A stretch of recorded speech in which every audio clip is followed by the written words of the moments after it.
नमस्कार साथियों, मैं अनीता श्रीवास्तव आपका हार्दिक अभिनंदन करती हूँ।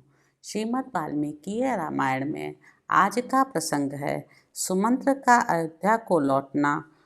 उनके मुख से श्री राम का संदेश सुनकर पूर्ववासियों का विलाप, राजा दशरथ और कौशल्या की मूर्छा तथा अंतःपुर की रानियों का आर्तनाद। इधर जब श्री राम गंगा के दक्षिण तट पर उतर गए तब गुह दुख से व्याकुल हो सुमंत्र के साथ बड़ी देर तक बातचीत करता रहा। इसके बाद वह सुमंत्र को साथ ले अपने घर को चला गया। श्री रामचंद्र जी का प्रयाग में भारद्वाज के आश्रम पर जाना, मुनि के द्वारा सत्कार पाना तथा चित्रकूट पर्वत पर पहुंचना, ये सब वृत्तांत श्रृंगवेर के निवासी गुप्तचरों ने देखे और लौटकर गुह को इन बातों से अवगत कराया। इन सब बातों को जानकर सुमंत्र गुह से विदा ले अपने उत्तम घोड़ों को रथ में जोत कर अयोध्या की ओर ही लौट पड़े। उस समय उनके मन में बड़ा दुख हो रहा था। वे मार्ग में सुगंधित वनों, नदियों, सरोवरों, गांवों और नगरों को देखते हुए बड़ी सावधानी के साथ शीघ्रतापूर्वक जा रहे थे। श्रृंगवेरपुर से लौटने के दूसरे दिन सायंकाल में अयोध्या पहुंचकर उन्होंने देखा सारी पुरी आनंद शून्य हो गई है। वहाँ कहीं एक शब्द भी सुनाई नहीं देता था। सारी पुरी ऐसे नीरव थी मानो मनुष्यों से सूनी हो गई हो। अयोध्या की ऐसी दशा देखकर सुमंत्र के मन में बड़ा दुख हुआ। वे शोक के वेग से पीड़ित हो इस प्रकार चिंता करने लगे, कहीं ऐसा तो नहीं हुआ कि श्री राम के विरह जनित संताप के दुख से व्यथित हो हाथी, घोड़े, मनुष्य और महाराज सहित सारी अयोध्यापुरी शोकाग्नि से दग्ध हो गई हो। इसी चिंता में पड़े हुए सारथी सुमंत्र ने शीघ्रगामी घोड़ों द्वारा नगर द्वार पर पहुंचकर तुरंत ही पुरी के भीतर प्रवेश किया। सुमंत्र को देखकर सैकड़ों और हजारों पूर्ववासी मनुष्य दौड़े आए और श्री राम कहाँ हैं यह पूछते हुए उनके रथ के साथ साथ दौड़ने लगे। उस समय सुमंत्र ने उन लोगों से कहा, सज्जनों, मैं गंगा जी के किनारे तक श्री रघुनाथ जी के साथ गया था। वहाँ से उन धर्मनिष्ठ महात्मा ने मुझे लौट जाने की आज्ञा दी, अतः मैं उनसे विदा लेकर यहाँ लौट आया हूँ। वे तीनों व्यक्ति गंगा के उस पार चले गए। यह जानकर सब लोगों के मुख पर आंसुओं की धाराएं बह चली। अहो, हमें धिक्कार है, ऐसा कहकर वे लंबी सांसें खींचते और हा राम की पुकार मचाते हुए जोर जोर से करुण क्रंदन करने लगे। सुमंत्र ने उनकी बातें सुनी। वे झुंड के झुंड खड़े होकर कह रहे थे, हाय, निश्चय ही हम लोग मारे गए, क्योंकि अब हम यहाँ श्री रामचंद्र जी को नहीं देख पाएंगे। दान, यज्ञ, विवाह तथा बड़े बड़े सामाजिक उत्सवों के समय अब हम कभी धर्मात्मा श्री राम को अपने बीच में खड़ा हुआ नहीं देख सकेंगे।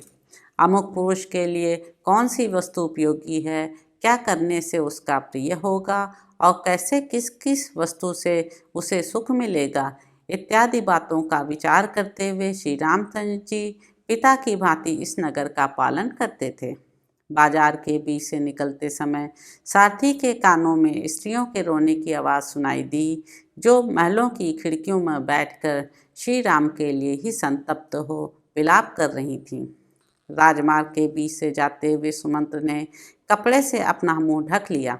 वे रथ लेकर उसी भवन की ओर गए जहाँ राजा दशरथ मौजूद थे। राजमहल के पास पहुंचकर वे शीघ्र ही रथ से उतर पड़े और भीतर प्रवेश करके बहुत से मनुष्यों से भरी हुई 7 ड्योढ़ियों को पार कर गए। धनियों की अट्टालिकाओं, 7 मंजिले मकानों तथा राजभवनों में बैठी हुई स्त्रियां सुमंत्र को लौटा हुआ देख श्री राम के दर्शन से वंचित होने के दुख से दुर्बल हो हाहाकार कर उठीं। उनके काजल आदि से रहित बड़े बड़े नेत्र आंसुओं के वेग में डूबे हुए थे। वे स्त्रियां अत्यंत आर्त होकर अव्यक्त भाव से एक दूसरी की ओर देख रही थीं। तदंतर राजमहलों में जहाँ तहाँ से श्री राम के शोक से संतप्त हुई राजा दशरथ की रानियों के मंद स्वर में कहे गए वचन सुनाई पड़े। ये सारथी सुमंत्र श्री राम के साथ यहाँ से गए थे और उनके बिना ही यहाँ लौटे हैं। ऐसी दशा में करुण क्रंदन करती हुई कौशल्या को ये क्या उत्तर देंगे? मैं समझती हूँ जैसे जीवन दुख जनित है, निश्चय ही उसी प्रकार इसका नाश भी सुकर नहीं है। नहीं, तभी तो न्यायतः प्राप्त हुए अभिषेक को त्याग कर पुत्र के वन में चले जाने पर भी कौशल्या अभी तक जीवित हैं। रानियों की वह सच्ची बात सुनकर शोक से दग्ध से होते हुए सुमंत्र ने सहसा राजभवन में प्रवेश किया। 8वीं ड्योढ़ी में प्रवेश करके उन्होंने देखा राजा एक श्वेत भवन में बैठे और पुत्र शोक से मलिन, दीन एवं आतुर हो रहे हैं। सुमंत्र ने वहां बैठे हुए महाराज के पास जाकर उन्हें प्रणाम किया और उन्हें रामचंद्र जी की कही हुई बातें ज्यों की त्यों सुना दी। राजा ने चुपचाप ही वह सुन लिया। सुनकर उनका हृदय द्रवित हो गया। फिर वे श्री राम के शोक से अत्यंत पीड़ित हो मूर्छित होकर पृथ्वी पर गिर पड़े। महाराज के मूर्छित हो जाने पर सारा अंतःपुर दुख से व्यथित हो उठा। राजा के पृथ्वी पर गिरते ही सब लोग दोनों बाहें उठाकर जोर जोर से चीत्कार करने लगे। उस समय कौशल्या ने सुमित्रा की सहायता से अपने गिरे हुए पति को उठाया और इस प्रकार कहा, महाभाग, ये सुमंत्र जी दुष्कर कर्म करने वाले श्री राम के दूत होकर उनका संदेश लेकर वनवास से लौटे हैं। आप इनसे बात क्यों नहीं करते हैं? रघुनंदन, पुत्र को वनवास दे देना अन्याय है। यह अन्याय करके आप लज्जित क्यों हो रहे हैं? उठिए, आपको अपने सत्य के पालन का पुण्य प्राप्त हो। जब आप इस तरह शोक करेंगे तब आपके सहायकों का समुदाय भी आपके साथ ही नष्ट हो जाएगा। देव, आप जिसके भय से सुमंत्र जी से श्री राम का समाचार नहीं पूछ रहे हैं वह कैकेयी यहाँ मौजूद नहीं है, अतः निर्भय होकर बात कीजिए। महाराज से ऐसा कहकर कौशल्या का गला भर आया। आंसुओं के कारण उनसे बोला नहीं गया और वे शोक से व्याकुल होकर तुरंत ही पृथ्वी पर गिर पड़ी। इस प्रकार विलाप करती हुई कौशल्या को भूमि पर पड़ी देख और अपने पति की मूर्छित दशा पर दृष्टिपात करके सभी रानियां उन्हें चारों ओर से घेर कर रोने लगीं। अंतःपुर से उठे हुए उस आर्तनाद को सुनकर देखकर नगर के बूढ़े और जवान पुरुष रो पड़े। सारी स्त्रियां भी रोने लगीं। वह सारा नगर उस समय सब ओर से पुनः शोक से व्याकुल हो उठा। तो इस प्रकार साथियों, अयोध्या कांड में निहित 57वां सर्ग यहाँ पर समाप्त होता है। इसके अगले अंक में आप जानेंगे कि महाराज दशरथ की आज्ञा से सुमंत्र का श्री राम और लक्ष्मण के संदेश को सुनाना।